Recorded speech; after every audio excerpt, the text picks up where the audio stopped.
Good morning everyone, সবাই কেমন আছে? আশা করি সবাই খুব ভালো আছে। আমিও খুব ভালো আছি। চলে এলাম একটা ছোট্ট মিনি ব্লগ নিয়ে। ভিডিওটা পুরোটা দেখার অনুরোধ রইল, আশা করি তোমাদের ভালো লাগবে। আজকে যেহেতু বৃহস্পতিবার, তার উপরে গুরু পূর্ণিমা, ওই জন্য ভাবলাম আজকে উপোস করে পুজো দিয়ে, আজকে একটা ভালো দিন, তো ফল দিয়ে পুজো দেবো। তো যথারীতি যেমন কথা তেমনি কাজ। আজকে আবার কর্তার ছুটি, তো মা আর বাবা মিলে ঘুমাচ্ছিল, মানে সোনা মা আর বাবা মিলে ঘুমাচ্ছিল। এই তো সুযোগ, বেরিয়ে পড়লাম। সকাল সকাল যেহেতু ঘুমাচ্ছিল, আমার অসুবিধাও হয়নি। তো মিষ্টি, ফুল, ফল সব বাজার করে আমি একা একাই বাড়িতে চলে এলাম। যেহেতু কর্তা এগুলো নিয়ে আসে, আমি খুব একটা বাজার দোকান করি না, খুবই কম করি, মানে যখনও একদম টাইম পাই না তখন। তো যথারীতি ওগুলো নিয়ে চলে এলাম।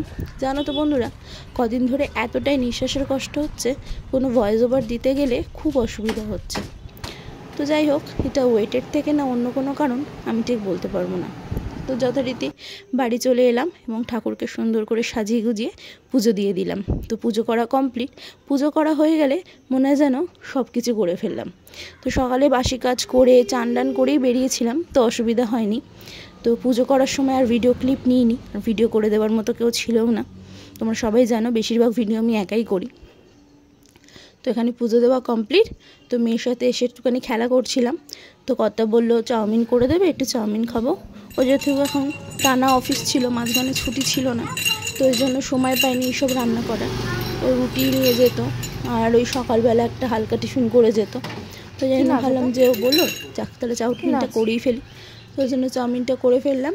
আর হঠাৎ করে দেখি এখানে আখের রস যাচ্ছিলো। তো বললো খাবে? আমি বললাম আমি তো খুব একটা পছন্দ করি না, নাও অল্প করে খাবো। তো ওই রান্না করতে করতেই নেমে এলাম। ও বলে একটা বোতল নিয়ে আসো। তো ওই প্লাস্টিকের বোতলেই এক বোতল দিয়ে দিল আখের রস, ওপরে এনে আমরা সবাই মিলে ভাগ করে খেয়ে নিলাম। তো এখানে আমার কথা বলতে বলতে চাউমিন করা কমপ্লিট।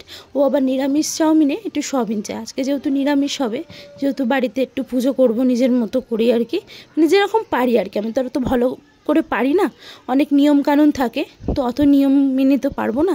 তো যেরকম পেরেছি মন থেকেই করেছি, এইটুকুই। তো যেহেতু সকালের ব্রেকফাস্ট আমার করা কমপ্লিট, তো এবারে দুপুরের রান্নায় লেগে পড়লাম। তো দুপুরে আজকে নিরামিষই রান্না হবে, সারাদিন আজকে নিরামিষই খাবো। তো নিরামিষ রান্নায় অনেক রকমই পদ হয়। তো বললো আলুর দম আর পনির করো। ভেবেছিলাম অন্য কিছু করব, তো যখন এটা বললো তখন ওটাই করব। তো আলুর দমটা মা করবে বললো, আর পোলাওটাও মা করবে।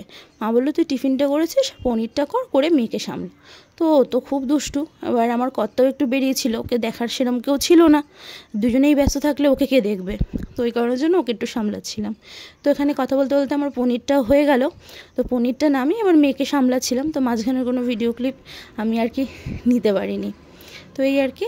তো ভিডিওটা কেমন লাগলো অবশ্যই জানো। ভিডিওটা ভালো লাগলে লাইক কমেন্ট শেয়ার করে দিও। টাটা।